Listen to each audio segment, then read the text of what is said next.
जब किसी फिल्म की अच्छाई होती है ना, तो अच्छाई इतनी फैलती है कि चारों तरफ वो आग लगा देती है। बात कर रहा हूं लोका चैप्टर 1 की। देखो, लोका चैप्टर 1 के साथ ना हृदयपूर्वम भी रिलीज हुई थी, जो कि मोहनलाल सर की है, the living legend of Malayalam cinema.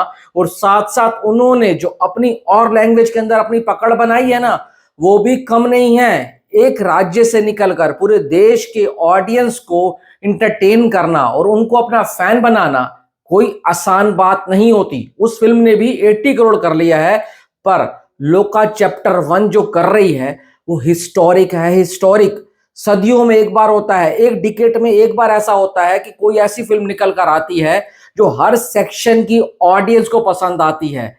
और वो ऐसा करके जा रही है कि भाई साहब, सबको उसने हैरान कर दिया है।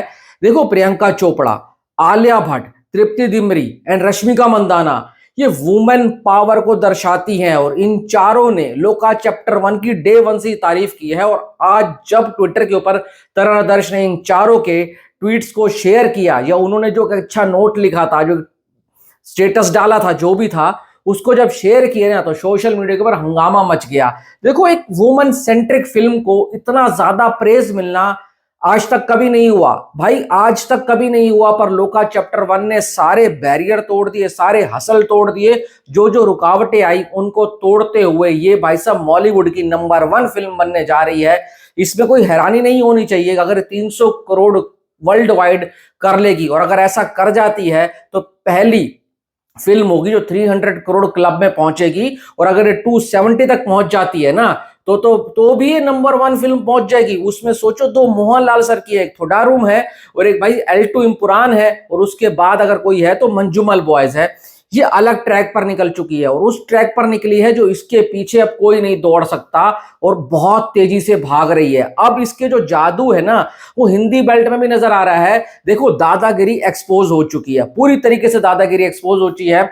एक मूवी के प्रोड्यूसर कह लो, जो भी कह लो, मैं नाम नहीं लूंगा, उन्होंने एक बहुत बड़े क्रिएटर को स्ट्राइक मारी। उसके बाद कम्युनिटी ने, यूट्यूब कम्युनिटी ने जो उनका साथ दिया, सबने चाहे ट्वीट किया हो, चाहे इंस्टाग्राम के पास स्टोरी लगाई हो, चाहे उनके फेवर में वीडियो बनाया हो, बनाकर ये तो साबित कर दिया है कि आम जनता की आवाज को तुम नहीं दबा सकते हो। जो कहते हैं ना, एक भाई, भारत स्वतंत्र देश है, सबको बोलने का अधिकार है। आप किसी के बोलने पर कैसे बैन लगा सकते हो? अगर किसी ने सच बोला है तो आप अपनी दादागिरी से उनको स्ट्राइक मारकर चैनल डिलीट करने की धमकी दोगे। तो कोई एक बंदा तो है नहीं यूट्यूब पर वीडियो बना रहा है, सब बना रहे हैं। कितनों की आवाज दबाओगे, कितनों को समोसा खिलाओगे?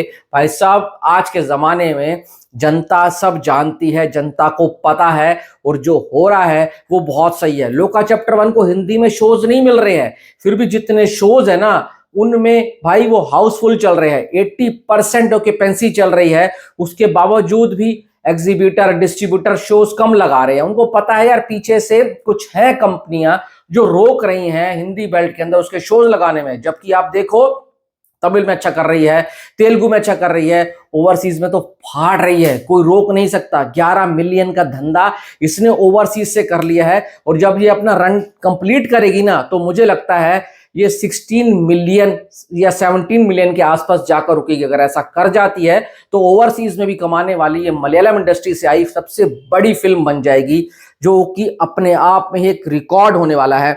अब यार क्या बोलूं आपको, 209 करोड़ डन एंड डस्टेड हो चुका है। मतलब 209 करोड़ रुपए इसने सारी लैंग्वेज से मिलाकर कमा लिया। हिंदी से भी घिसते घिसते जैसे कैसे 4 से 5 करोड़ वाले सेक्शन में पहुंच चुकी है। अभी भी इसको स्क्रीन्स मिल जाए, पब्लिक डिमांड कर रही है, पब्लिक के सबसे शोज नहीं है, तो 12-15 करोड़ तो ये कर जाएगी। केरला से 71.68 कर चुकी है।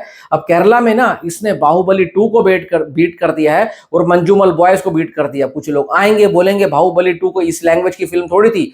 बाहुबली 2 जैसी फिल्में जब आती है ना, तो सिर्फ लैंग्वेज के लिए ऊपर नहीं होती, उसने हर लैंग्वेज से कलेक्शन किया था।